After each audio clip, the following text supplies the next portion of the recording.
Imagine, a few hundred years into the future, a society birthed in lunar regolith.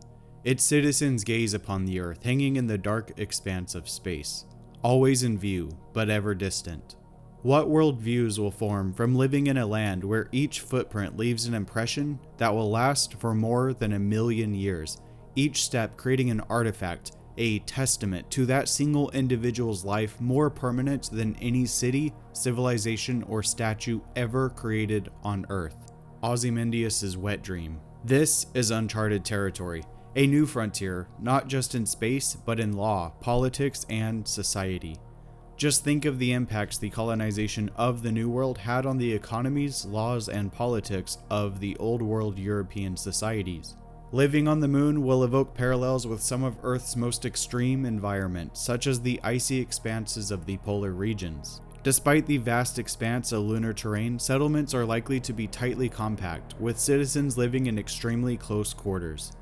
In many respects, life in a lunar colony will be very much like life on an aircraft carrier, an oil rig, or in a polar outpost. There will be little privacy and an overwhelming sense of community. In space, personal space will be a premium resource.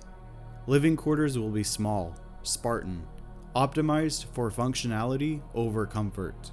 VR headsets and 3D gaming rigs will find a massive market here. Hygiene will be of the utmost importance. In a lunar colony, cleanliness will not just be a virtue, but a necessity for survival. The dense habitation and shared facilities can easily become a breeding ground for diseases and infections. This environment is particularly conducive to the evolution of superbugs, which could prove catastrophic in such a confined space.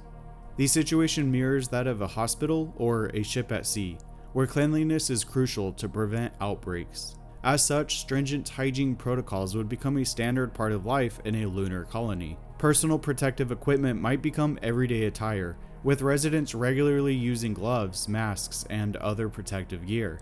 Over time, these constant precautions could affect the societal norms and psychological tendencies of lunar inhabitants. Much like how certain cultures on Earth have high disgust sensitivity due to historical disease prevalence, lunar colonists might develop a similar trait. They could become highly sensitive to uncleanliness and disorderliness, viewing such behaviors as not just distasteful, but downright dangerous. There might be strict repercussions for not adhering to cleanliness protocols, ranging from social ostracization to formal punishments.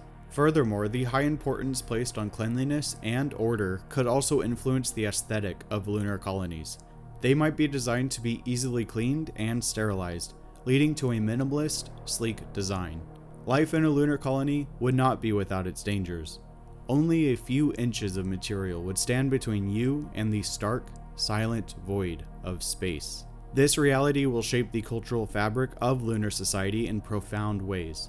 When your survival is intrinsically tied to the physical structures around you, your understanding and appreciation of these material constructs evolve dramatically. Every day, every breath, every beat of a heart, they all testify to the incredible feat of orchestrating matter into life-sustaining forms. This would breed a culture of profound materialism, not one associated with consumerism or atheistic nihilism, but a deep reverence for the reality of the physical universe.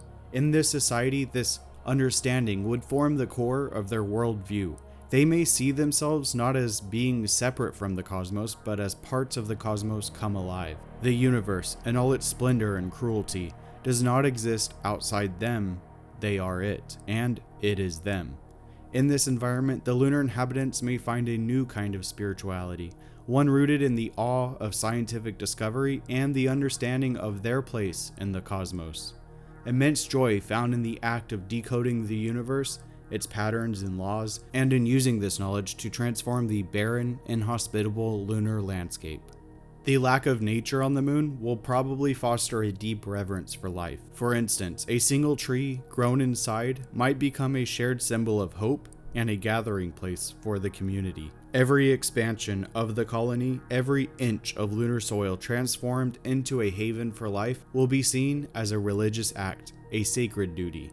As they push back the boundaries of the void, lunar colonists will be conscious that they are not just expanding the territory of humanity, but the realm of life itself.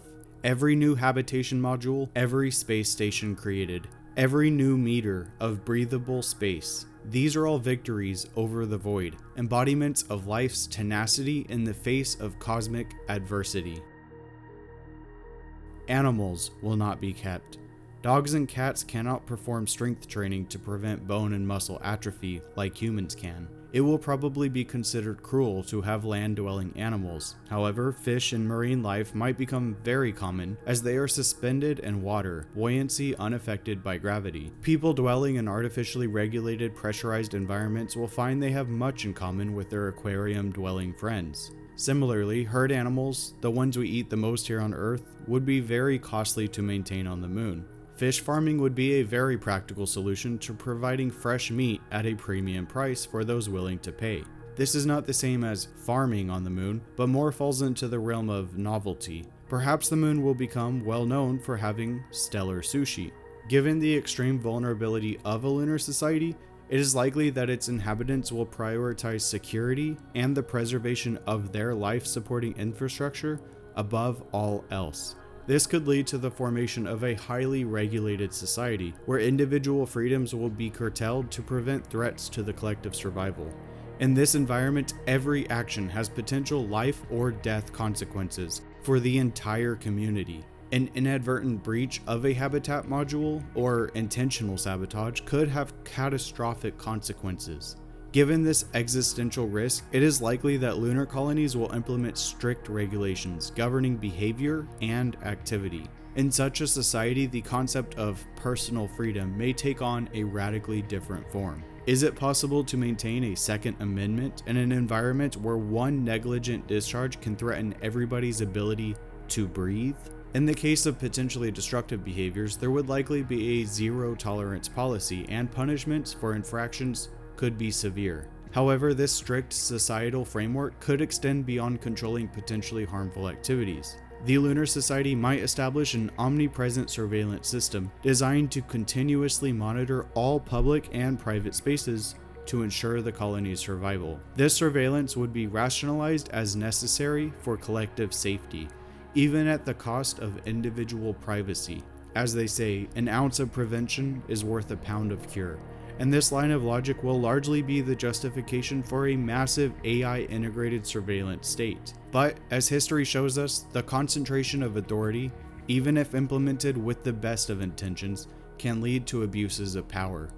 Moreover, the constant surveillance might stifle creativity and individuality, leading to a homogeneous society that lacks the dynamism and innovation that comes from diversity and dissent.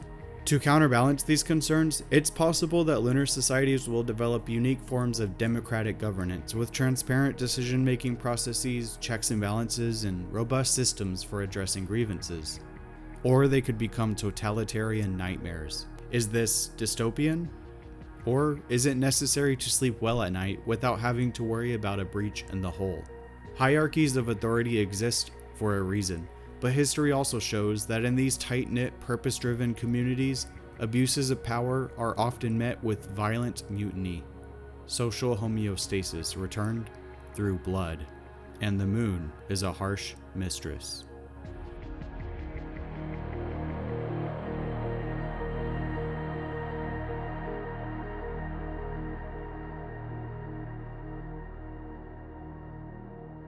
I've recently made the audiobook version of How to Develop the Moon free on YouTube, which you can watch here. But if you want to support the channel, then the best way is to buy my book on Amazon or Patreon.